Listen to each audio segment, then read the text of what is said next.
আজকে একটা গল্প নয় বন্ধুরা, এই কথাটা খারাপ হলেও এটাই বাস্তব।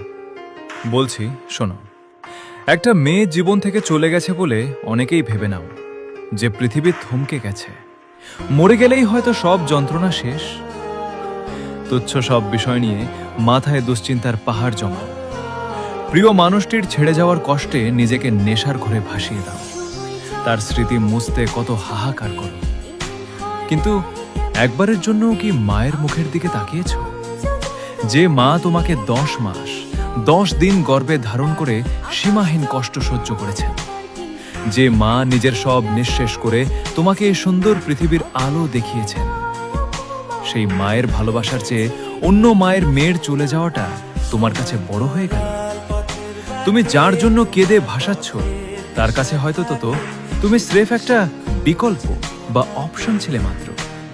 সুযোগ পেলেই যে তোমাকে ফেলে চলে যেতে পারে, কারণ অন্য কোনো নারী কোনোদিন একজন পুরুষের ভেতরের গোপন সংগ্রাম আর সীমাহীন কষ্টের গভীরতা বুঝতে পারবে না।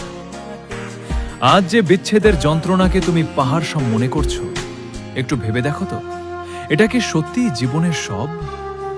যদি কষ্টের আসল রূপ দেখতে চাও, তবে একবার পরিবারের দায়িত্ব আর সংসারের টানাপোড়েনের মুখোমুখি দাঁড়িয়ে দেখো। যেদিন মা বাবার স্বপ্ন পূরণের চাপ, অন্য সংস্থানের চিন্তা আর পরিবারের ভবিষ্যতের দায়িত্ব তোমার কাঁধে এসে পড়বে, সেদিন দেখবে এইসব যে ভালোবাসার বিচ্ছেদ, ভালোবাসার অভাব না, সেকেন্ডে মিটে যাবে। হ্যালো বন্ধুরা, আমি সুরজ। এরকম নতুন নতুন গল্প শোনার জন্য ফলো করে রাখুন। বাই।